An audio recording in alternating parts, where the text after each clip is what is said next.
Robert Maynard Hutchins called The Higher Learning in America. Now, if you've run in liberal arts or classical circles at all, there is a chance that you would have heard of Hutchins. There'll be an author bio about Mortimer Adler and Robert Hutchins because their lives were so intertwined and the work they did together is so important to an understanding of education. We'll do that author bio soon, but he was deeply entrenched in trying to revive liberal education in America in the 20th century, and it played a huge role. And so people that run in those circles may have read,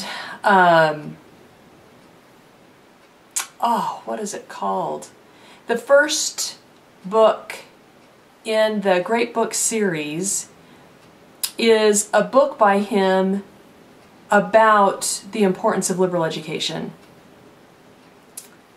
And I'm just drawing a blank, I can't remember what it's called right now. But many people may have read that by him if they've attained the Great Book set and attempted at all to get their own liberal education at home. He wrote this one in 36.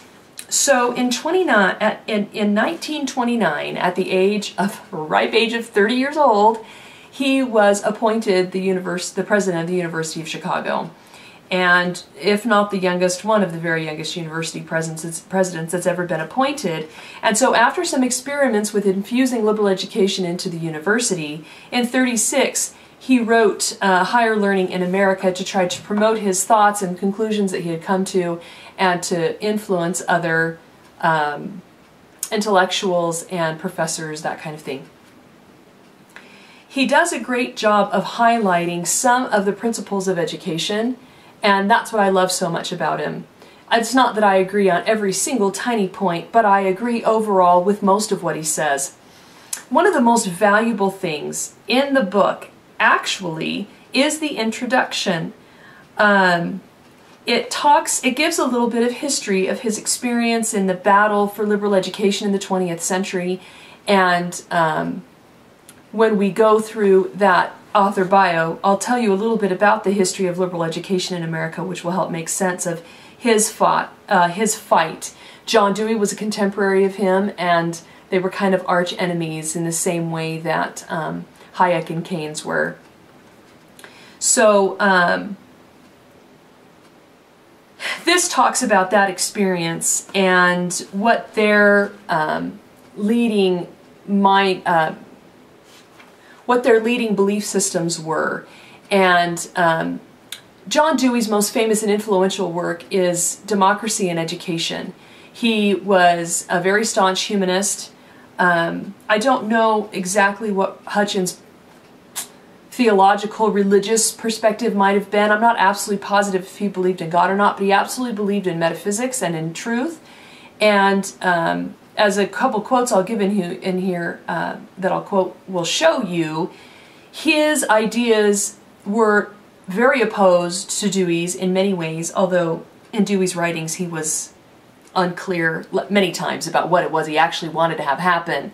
But his seminal work is appropriately titled Democracy in America because democracy was the leading purpose of his life, the leading issue or principle that he absolutely believed in, and he believed that it should rule the schoolroom as it was taking off politically. Now, if you go to the Tocqueville book review, I do spend a little bit of time because he wrote Democracy in America. There's two different definitions that Tocqueville means by democracy.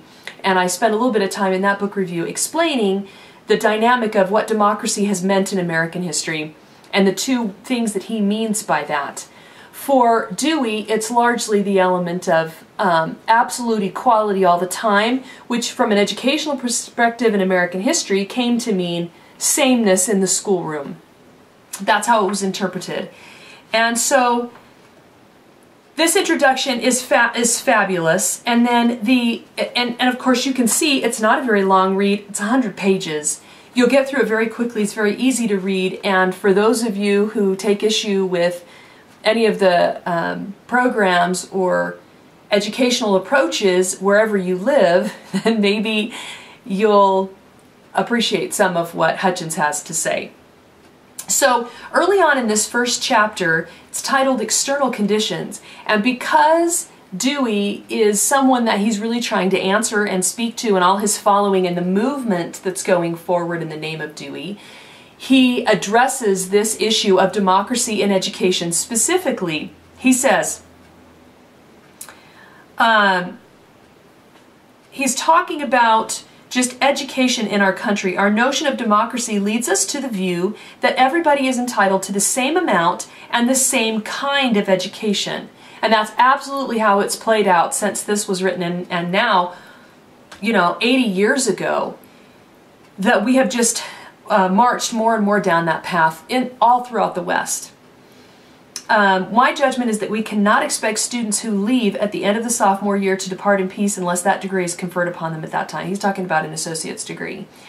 So he's saying Dewey is trying to define democracy in education as making sure and guaranteeing that everybody goes through certain classes and certain subject matter and gets stamped with a certain seal of approval or a completion certificate, that they've all had the same experience. Again, the same amount, the same kind. It's this idea of sameness versus democracy, which is something that I talk about frequently, and it's important to remember in all aspects of life that if we believe in democracy, we believe in everyone being equal before the law. 5,000 Year Leap talks about this same theme. You could go to the Virginian Book Review. There's a great little excerpt in that one that I bring up about the American notion of equality and democracy. So, he says, democracy should mean that this curriculum from beginning to end is open to everybody. Adjustments to individual capacity should be made by permitting the student to proceed at his own pace, taking examinations whenever, in his opinion, he is ready to take them.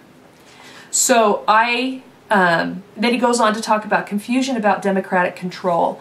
And it's very valuable if you're interested in education at all, even if you're just interested in being involved with, like the Ten Booms did, cultural nights in your home. I was very fascinated as a mother from a parenting perspective and understanding how children learn as an aspect of just trying to be a good mom. And so this was something that has been very interesting to me. I've read many, many books on the subject of education and have had a lot of practice in the classroom and in my home trying to understand what the principles of education are. I really believe that Hutchins hits on several of them, and if we honored those principles a little bit better, we'd have better results. He goes on in the Dilemmas chapter to talk about problems that are facing America at this time. It was a really pivotal time. Industrialism had hit huge in America. Everyone was flocking to the cities, and what to do with so many children, especially after child labor laws went into place. Children weren't at home in the fields with their families anymore. They weren't allowed in the factories for the most part, and apprenticeships were dying down. That wasn't done as much, and so it really was a national issue. Right at this time, really facing America, we've got literally millions of children that have got to go somewhere all day. What are we going to do with them? And so there were already more and more forced educational laws in place on the books in many, many states, and then federally. And so this dilemma of what to do with these children expanded education dynamically. And also, Hutchins is at a pivotal time when, up to this mid to the end, up to the middle of the 20th century in America, it was really quite unusual for an individual, any individual, women almost never, men a small percentage, that ever attended a formal university. Self-education was a huge priority for the early Pilgrims, the founding generation, and beyond. But actually attending Harvard or Yale for a full 4 years and receiving a degree there was quite rare. Now this was expanding like crazy as well. You had all these children who were supposed to be prepared in their elementary and secondary school years, that more and more people, there was more and more of an expectation that they would go to a university and receive some kind of degree. It's today, it's the fact that there's a huge income difference statistically between those that have a university degree of any kind and those who do not, and it's promoted, it's commonplace, especially among the middle class and upper class, that you have a college degree is not anything special. So this is also an important moment in history, in American history and education, that there's this movement with Dewey, there's a problem with industrialism, and there's a movement in more and more students attending universities. And so Hutchins wants to have a say. He wants to be able to help people understand what he feels like that should look like, and he feels like he's an authority on that subject. So he says here on page 43, one of my favorite quotes, vocationalism. This is a huge thing that Dewey promoted, was the idea of training. There's and of course, almost 100 years later, it's even more the case in the knowledge age that there is too much to know. Other authors, Gardner and many others, have talked about, Robinson, about this difficulty of how do you decide what a student needs to know if there's too much to know. That's also a difficulty. Vocationalism really took a place in the school system with Dewey, and afterward, especially with the fall off of the apprenticeship model, people didn't have specific skills for, and of course a huge influx of more jobs. I mean, there were just more and more jobs to be had in America, all different types of careers you could go into. So Dewey felt that was important. Hutchins did not. Hutchins felt that there should be a track of what was formal education that was for everybody, that was what he calls liberal education, what has been called liberal education for centuries, and to try to infuse vocationalism into the schools and do it well, he felt was an impossible, expensive task and should be done after the student had a foundation in the liberal arts. So, he's addressing Dewey again. Vocationalism leads then to triviality and isolation.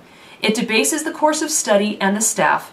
It deprives the university of its only excuse for existence, which is, okay, and here he's defining the purpose of a university, and this is called higher learning in America. He goes on to talk more about metaphysics. He says here, the purpose for the existence, the justifying of a university is to provide a haven where the search for truth may go on unhampered by utility or pressure for results.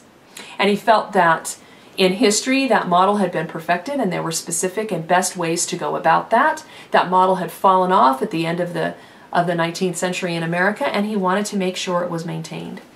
And so he felt that there should be at least a 2-year, maybe even a 4-year program at the university level that was for everybody and gave them a common foundation, and then they would go on to a vocation, to their training afterward. Now we kind of have a general ed program that exists in kind of a watered down version today that you've all got to get your generals in before you can go on to your vocational training, and it's kind of a knockoff, it's kind of an extension of this way of thinking early on in America in the 20th century, but it's done mostly through textbook and not original works, and the way it's done in America, Hutchins would not agree with. He says again here, later on in general education, and there are so many quotes in here that I love, I could go on and on. He talks many times about the importance of being principle-based and focusing on principles. He says, unity can be achieved only by a hierarchy of truths which shows us which are fundamental and which subsidiary, which significant and which not. This is part of all truths cannot be equally important. This section in the higher learning near the end of the book, I think it's the last chapter, is something everyone should go through, because he talks about unifying the importance of theology, what theology and first principles and truth have to do in education. And then he has a culminating quote here, the aim of higher education is wisdom, and wisdom is knowledge of principles and causes. Metaphysics deals with the highest principles and causes, therefore metaphysics is the highest wisdom.